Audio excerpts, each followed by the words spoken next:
බඩ සංකීර්ණ ඇතුළට යන්නේ නේ. මගේ එකම තියෙන තියෙන අන්‍යවම.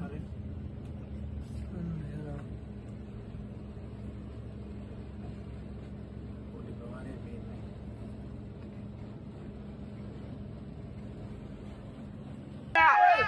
එන්නකෝ.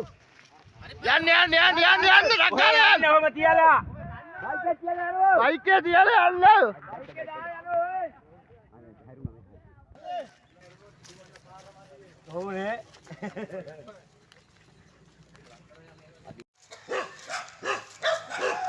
ओ बे गे आई यहाँ पे उदिया अरे गे का ढाई दबा ए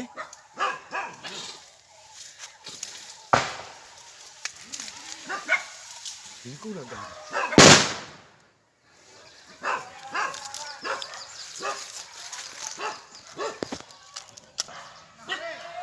कातु मामलाय वाटते कातु मामलाय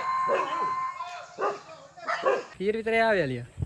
හතරා මාර්ගයද මොන පැත්තටද ගියේ? මේ පැත්තෙන් ගියේ මේ පැත්තේ මේ වැට පැනලා මෙතනින් මේ වැට පැනලා අලිය ගියා මම හෝ ගෑව ඉරිමාර සිගිලිය කොන්ක්‍රීට්යක් දාලා තිබුණා අලිය වලකට වැටලා කිව්වේ කොහෙද? මේ මෙතන සිගිලිය දාලා තියෙනවා මේ කොන්ක්‍රීට්ය උඩ කෑලි තුනක් විතර කීර විතරද? හතරා මාර්ගයද මේකට දාලා තිබ්බ මේ කොන්ක්‍රීට් කෑලි තුනක් තිබුණා අලිය නැග්ග මේක බරට පටන් ගන්න බිමට මේ වලට ඇතුණා. ඔව් ගොඩ ගත්තේ එතකොට? ගොඩ ගත්තේ මේ රෑ පේන්නේ නැහැ දැන් අලි යටනේ ඉන්න පේන්නේ නැහැ මේ එන්න කොහමද කියලා ඊට පස්සේ මේ එළිය වැටෙනකොට හොඬ වැලෙන් අර ගහට මේ හොඬ වැලේ දාලා මේ උඩට නැග්ගා. අර ගහට? ඔව් අර තියෙන පොඩි ගහ අර පොඩි මේ අතු වලට තියලා තමයි ගන්න මේ නගින්න බෑ ලිස්සන නිසා මේ ඌ බිමට එකපාරට අර පැත්තෙන් නැගලා ආයෙ එකපාර ආයෙ දෙවෙනි පාර ආයෙ වැටුණා බිමට. කඩේ මෙතන ඉස්සරහින් අලිය ගියා දේ පාන්දර 4යි 4:20 විතර. මොන පැත්තටද ගියේ? මගේ මෙතන කඩේ අතරින් තමයි ගියේ. මෙතන තමයි යටත් කඩාගෙන ගිහිල්ලා තියෙන්නේ. එතන තමයි ගිහිල්ලා තියෙන්නේ. මෙතනින්ද? ඔව්.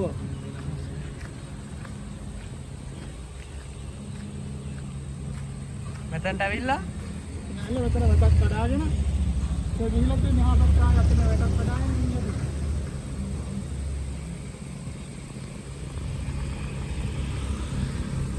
මේ මෙතන වැට කඩලා තියෙන්නේ. ඔව් එතන වැට කඩලා තියෙන්නේ. මේ වත්ත දිගේ ඉස්සරහට ගිහිල්ලා තියෙන්නේ. ඔව් ඔව්. ඇත්තටම ටවුන් එකෙන් අලියෙක් කෙනකොට ලොකු කරදරයක් තියෙනවා. ඒක මිනිස්සුන්ට ගොඩක් පිළිගැරයක් තියෙනවා. ඒක නිසා වනජීවී නිලධාරීන් මේ ගැන සැලකිලිමත් වෙලා පොඩ්ඩක් අපිට සොයා බලනවා නම් මේ කරදරෙන් නිදහස් වෙන්න අපිට උදව් කරනවා නම් ගොඩක්ම වටිනවා.